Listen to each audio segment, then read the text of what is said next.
Kenzie Westergard and Shelby Nicoletti, welcome to Ride and Tie Tongue Tied Interviews.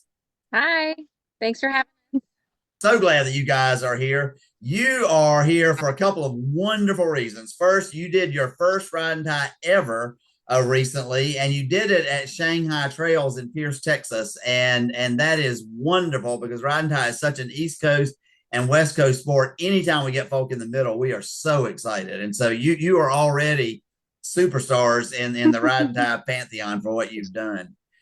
So I want to do is kind of interview both of you and kind of learn a little bit. We'll start with your backstory. All superheroes have great backstories, and then we'll move into what you did at Shanghai. So, Shelby, I'll start with you. Tell me how you first got started in horses.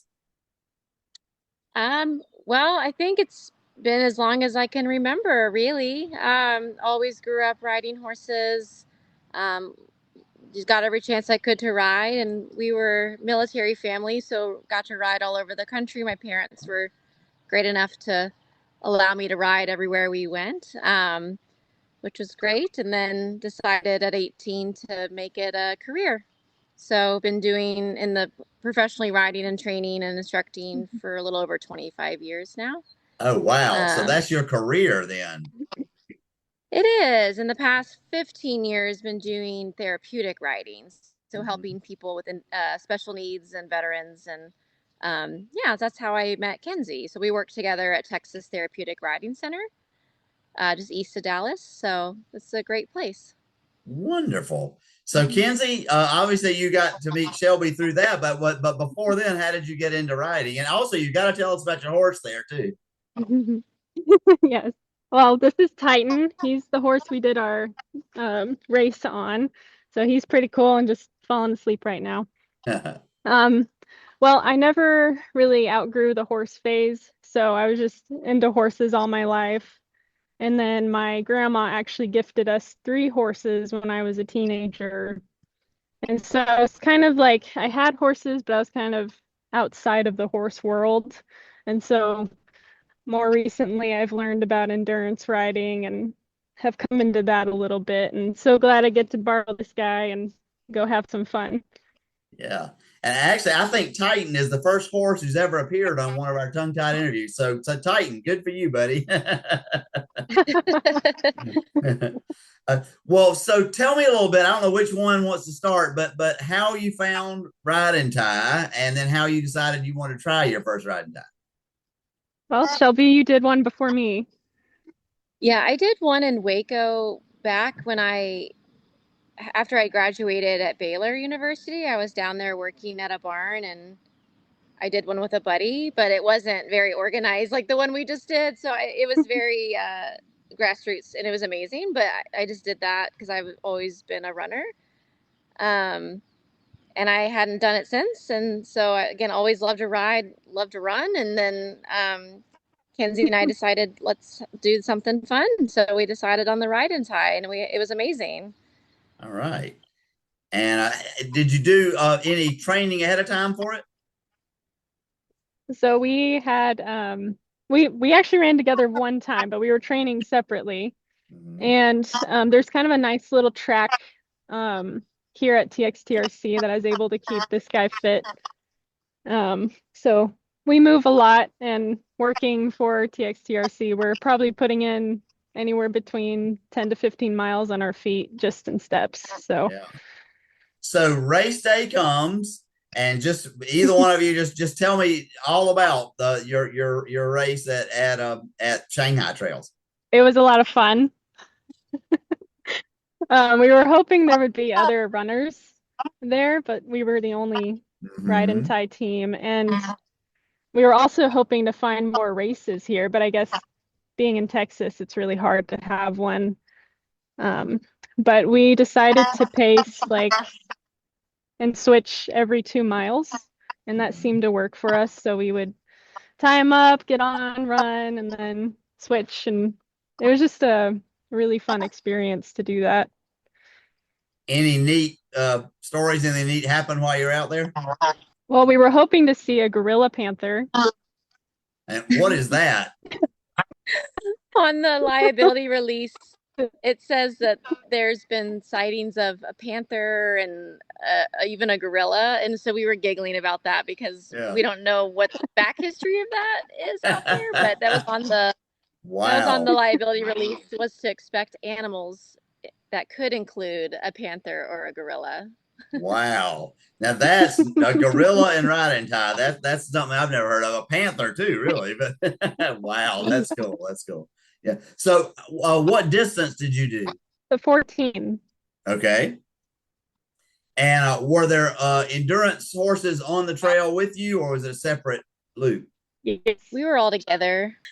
Yeah, at one point, they had Boy Scouts kind of camped at different gates just to kind of help people, I think, just if you need anything. And a few times I'd kind of tease them a little bit, and I'd be running. I'd be like, "Have you seen my horse?" And they'd jump up, be like, "Oh, I don't know." And I was like, "I'm just kidding." I was like, he's up there with Kenzie." So they thought I was running after my horse, right. like I was chasing him. But I think they didn't know what to do with us. It was pretty funny. That is funny. That is funny. Yeah. My experience has been once the endurance riders figure out what's going on, they think it's pretty cool. And they often will tease us then and say, why would you tie a perfectly good horse to a tree and run away from it? Or whatever. But I love it when we're on the same trail with them, because it's just a lot of additional camaraderie, and they're usually kind of impressed that we would be willing to get off and run, that kind of thing. So do you have anything like that happen? I assume you were encountering the other riders as you were going along. Mm-hmm.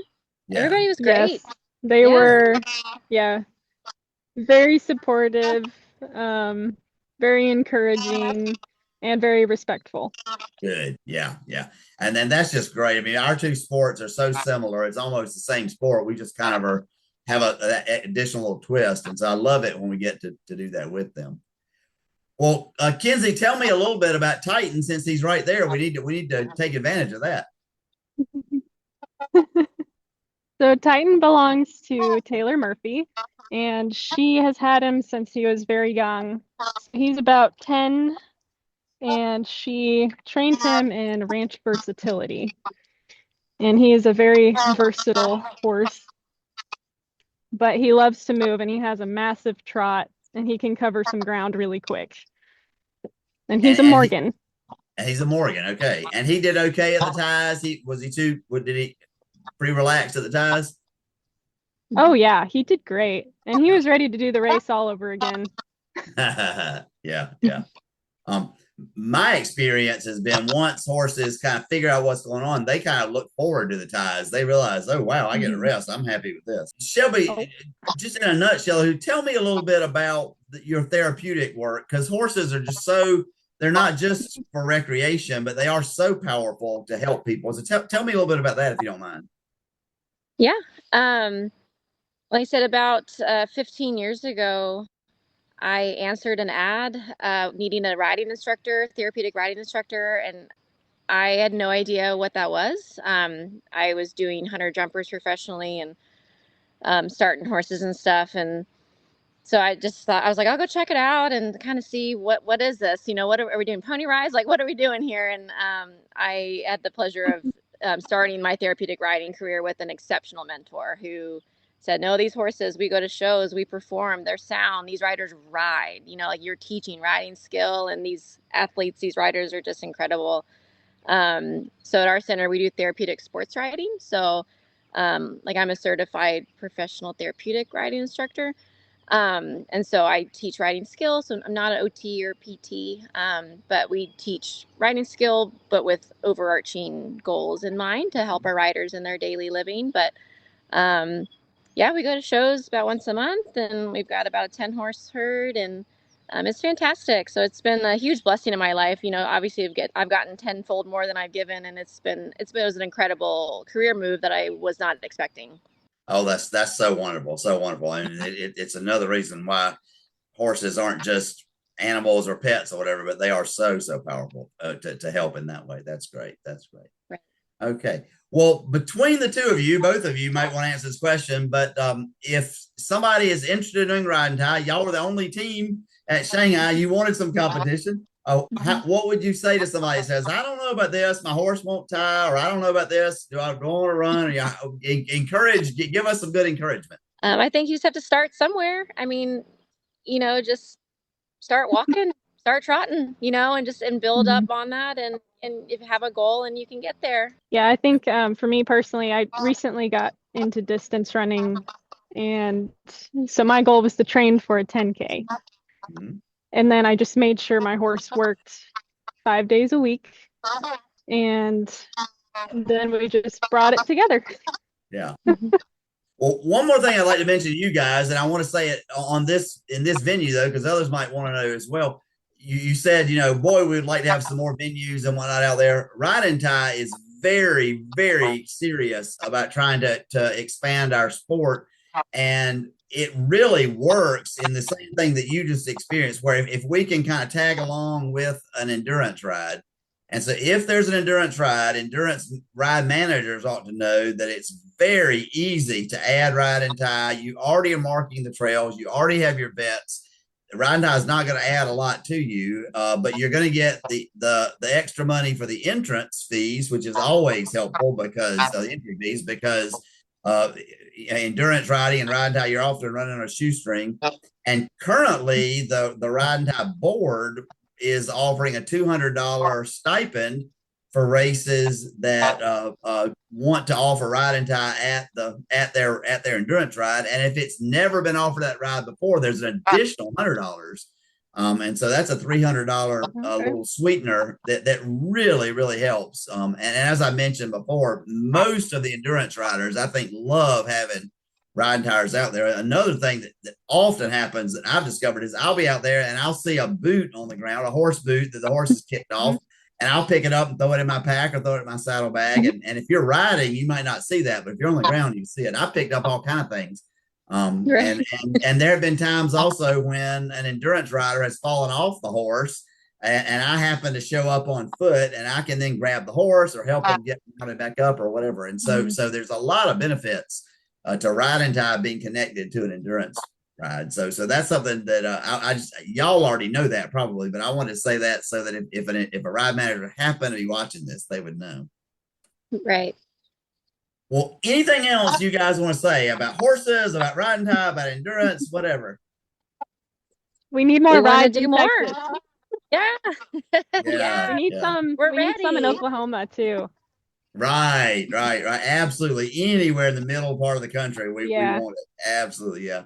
Well, thank you so much for doing this. Thank you for doing your ride. Please do a bunch more and let us on the Ride and Tie board know how we can help make that happen even more and more. Absolutely. Great. Thank you. Right.